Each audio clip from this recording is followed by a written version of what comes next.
So, what does the Bezos Sanchez wedding and Love Island bring up for us normal people who are trying to understand the politics of dating so we don't get tricked?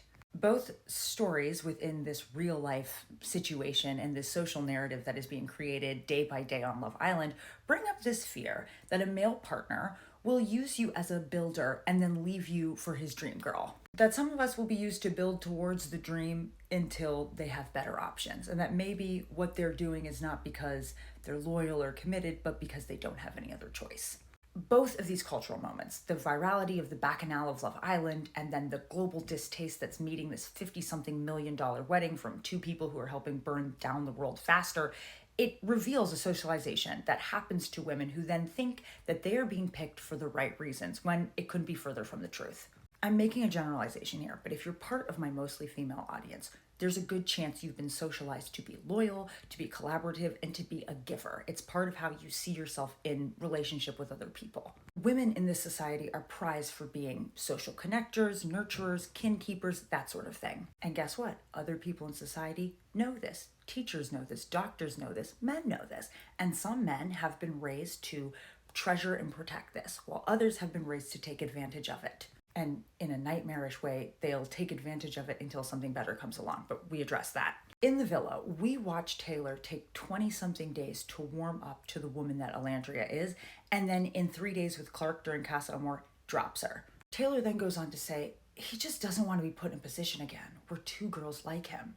And to that I say, Taylor, that's not your problem. Your problem is that you liked one girl more and you didn't want to admit it. Your problem is that you never really liked Alandria that much to begin with. And that's okay, but you were supposed to be more honest about it. In his defense, he is playing a long game, a game that underpins everything we're about to discuss here. He saw Alandria as a safe and good option for him at that moment in the game. She adored him, she wanted him, and she made it clear. She focused her attention on him. And guess what? Her function worked. She kept him alive in the game until his dream girl came along. Stating the obvious, I was not in Mackenzie and Jeff's marriage, so I can't say anything super substantive about it, right? But I do know the social narrative that their marriage and then the breakdown of their relationship had on the general public. And there is something to be said about how people took him disrespecting his vows and disrespecting the wife that helped him build his business, and also the wife whose family invested in that business. I can tell you that there is a social impact to the dueling brands of both Mackenzie as an individual and Jeff as an individual. And it has not set well with people that she, this co-builder, this co-creator, the mother of his children and his wife, was treated the way she was treated. The very architecture of Love Island rewards contestants for hanging on and hanging in there with people who will help them and either be their end game or keep them alive until their dream person walks through the door. This goes for both men and women. You stay safe by forming a connection, but you are encouraged to explore your options and use your heart and not your head, as they say. You are encouraged to explain your actions through that sort of language. Many of you have brought up that you are experiencing something where you notice that men in your circle might tend to prefer male validation over emotional intimacy with the women that they're with. You are finding that they have been socialized to date with a metric that is about that male validation. They were not equipped by their parents to have an emotional intelligence or an emotional resiliency.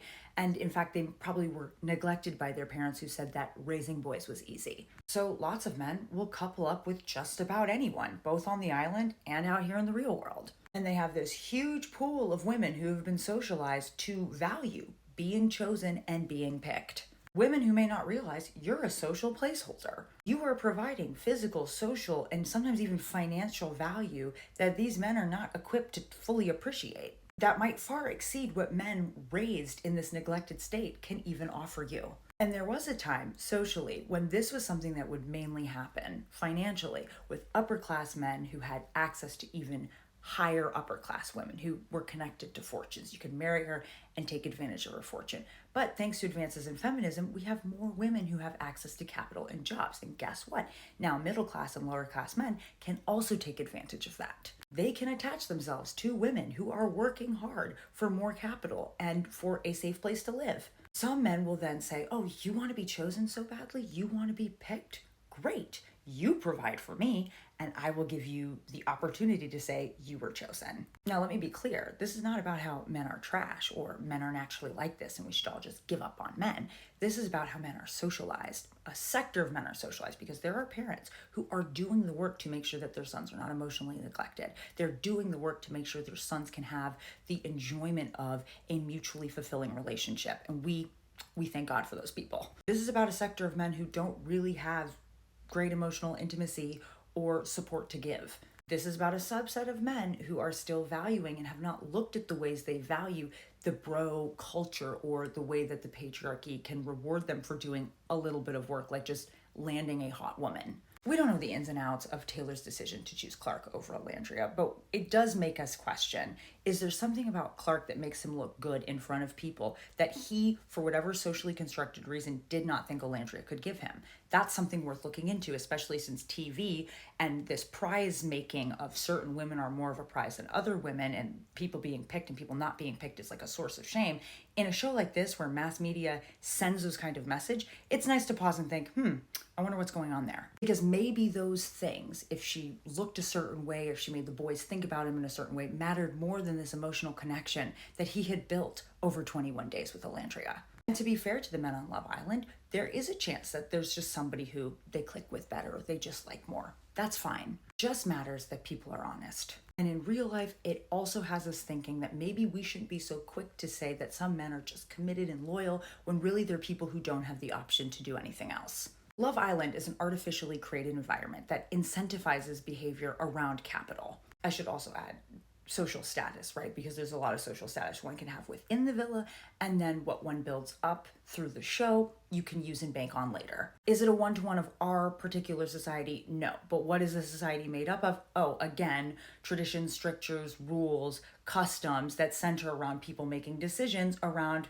capital status. Once again, Love Island reminds us that being chosen doesn't really mean anything. People will choose people to advance themselves, their capital, and their career. They will do it to have a place to stay, to have someone provide for them, and to look good in front of other people. Sometimes even to win a prize on a game show. Love Island, as a show, uses the language of love and following one's heart to explain and to give an out for some of the Islanders' more suspicious actions. It's a way to explain a betrayal or a switch up. But beyond the villa, the same could be said for the rest of us, judgmental audiences at home. Romanticism, as both an artistic and intellectual philosophy and movement that's been around since the late 1800s, has also obscured the underpinnings, the social realities, the economic realities that underpin all of our relationships to each other. It's what's being used today to defend every hateful or terrible partner that you see be put out on TikTok and then is walked back by the woman who posted that video. It's the kind of excuse used to betray your vows, destroy the planet, and cheat on someone. Romanticism and the language that's used in a show like Love Island, one that comes out of our own society, it's here to stay. But we, as an audience, have the power to press pause and consider otherwise.